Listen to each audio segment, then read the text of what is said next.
Welcome to Friday Night Likes. My name is Chris Webb, and in this show I review toy photography from around the web so you can learn how to improve your skill in technique, composition, lighting, and more. Okay, first up this week is JMO 2030. Great photo here. The reason I've picked this is a great example of composition with color. This has really got beautiful control of the color palette and the lighting to achieve that. You've got orange, red tones gradually gradiating through to the sort of cooler blue tones in the shadows up here. It's really, really nice. And it's also a great example of toy flame effects done well. I see a lot of people put these kind of things in shot, and it's pretty obvious they just look like lumps of plastic. But by carefully placing these and using lights behind them, they work in this shot very, very nicely. So if you want to achieve this kind of thing, certainly in terms of color composition, you need to look at the figures you're shooting with. You need to look at your set and think about, do they work together? Do they gel? Complementary colors, that kind of thing. Maybe there's a figure you're chucking in that would be best left out, that would let you achieve something special. In terms of the lighting, I think this is just a case of thinking about how you can conceal lighting in your set. So clearly he's got some small LEDs behind these flame effects. They may well be integrated into this diorama here. I'm not sure. In any case, that's the point. If I can't tell what's going on, then it's a good photo. So great shot to start us off with. Next up is JoanMarkF. And I've picked this one because it's a great example of seamlessly integrating a background with a foreground. And like the last one, I'm not even sure whether this was on location with these mountains or not. I'm pretty certain it wasn't, but it's so well done, I can't tell, to be sure. There's definitely some Photoshop work here. So you've got these sort of spark effects and things on the Canon. So it has been touched by Photoshop, which makes me think the background's been composited in. There's some sort of little blurry, to me, it looks maybe a little blurry around the edges of where the Snowspeeder here might have been composited in. But the key with this kind of thing, if you're trying to do a composite, is matching the color tone and the lighting, which he's done really, really well. So you look at the color tones in the snow and in the shadows, they're very, very cool, very, very blue. And the mountain's got the same thing. And then the light direction, so the shadows, where are the shadows falling? All the shadows on the speeder on the snow match the shadows in the mountain. And that's the key with compositing. You've got to match color, you've got to match lighting. There's other things to match in compositing as well, but this is a great example of doing it right and a nice little shot. Next up is Marvel Select Assemble. I picked this one because it's a good example of using a vanishing point. So all these lines on the wall from the bricks create the sensation of a vanishing point. So if you follow all these lines to, I guess, where they finish, it's kind of where Falcon's head is here. Other things reinforce that. You've got the direction Bucky's looking here, and indeed the direction Cap's looking over there. So if you want to do this kind of thing in your photos, this is really a composition trick. You've got to start with your diorama and then look at the lines, frame up with your camera, and then look at the lines and look at whether you have a vanishing point through the use of your diorama and where the lines go to.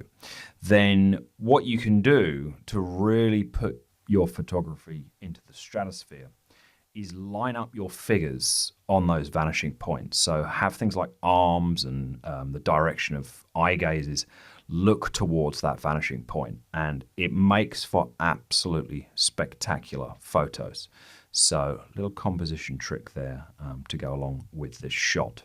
Next up is the Chip Monsters. The reason I picked this is it's a great example of how you can quickly put together some scenery that matches the character you're shooting. So obviously with Star Wars, you've got this used universe feel that was pervasive in all the original films. And by chucking in a couple of objects, in this case, I'm not sure what this is, old piece of electronics that's rusted away, it totally looks believable in terms of the Star Wars universe. I think we got some Photoshop effects that's put on the Imperial insignia there and some Aurebesh fonts, and they're well integrated. But it's a great shot because of that. And this wouldn't have cost any money to do. I know a lot of people spend a lot of time building dioramas, which are absolutely fantastic. I think they're great, but a lot of the time I think they can get in the way of photography when you just want to get out and get a shot. And I'm a really, really big fan of getting together scenes quickly and cheaply using anything you can find. I will go in my garage and look at stuff and think, what could I put in a scene that will look like it, I guess, supports the environment, supports the characters at the scale that we shoot toy photography at. So whatever this bit of electronics is, the switch probably gives it away a little bit more than anything else. But it works. I mean, the color tones are beautiful. The green echoes Fett's colors.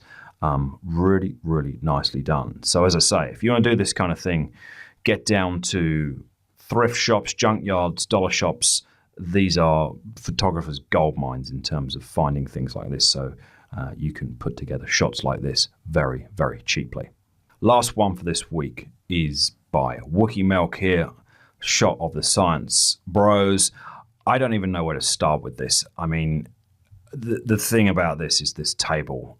I have no idea what's going on here.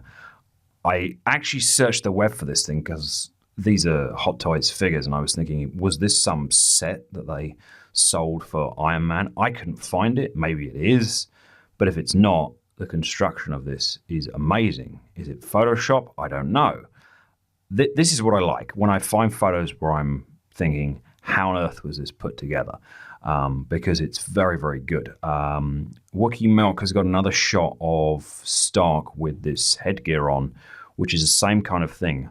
My guess is this is some kind of laser-etched plastic that's got all the UI elements in it that we're looking at here. It just looks incredible. I'm so impressed with this. You're probably looking at about a couple of $1,000s worth of Hot Toys gear here. You've got the two figs here and then the Iron Man pieces up the back in the cabinet set. I think Hot Toys sell. There's one off shot there. So this is a lot of money, but sometimes it's nice to look at stuff like this, and especially these lighting effects. They're just incredible. As I say, I'm not sure how this was done, and if that's what you can do with a photo to make people like me think, how was this shot, then you've achieved a pretty high level of success in my book. So great shot, a lot of lighting going on here. It's not just the light from the table and Stark's headgear. There's lights in the background. A lot of time has been spent on this shot, and I think it's pretty special. So that's it for this week. I want to give a big shout out to Kendall over at Articulated Comic Book Art, ACBA, who's going to be featuring the show on the page on Facebook. So thank you for that, Kendall. And I will see you guys same time, same place next week. Thanks for watching. Head to ToyShooter.com to join our newsletter and get my free guide to toy photography. Don't forget to subscribe to our channel on YouTube using the link below. When you subscribe, look for this option to be notified whenever we upload new tutorials. Otherwise, videos will probably get lost in your feed here on YouTube. To see my work on Instagram, you can follow our account at instagram.com/WeShootToys, where you'll also find some exclusive behind-the-scenes videos. You can also get regular news and updates from our Facebook page at facebook.com/ToyShooter. As with YouTube, you can get notified whenever I upload news or photos by clicking on that like button arrow, then selecting all notifications. You can always change this later if I'm posting more cool stuff than you can handle. Here are all those links again. See you next time.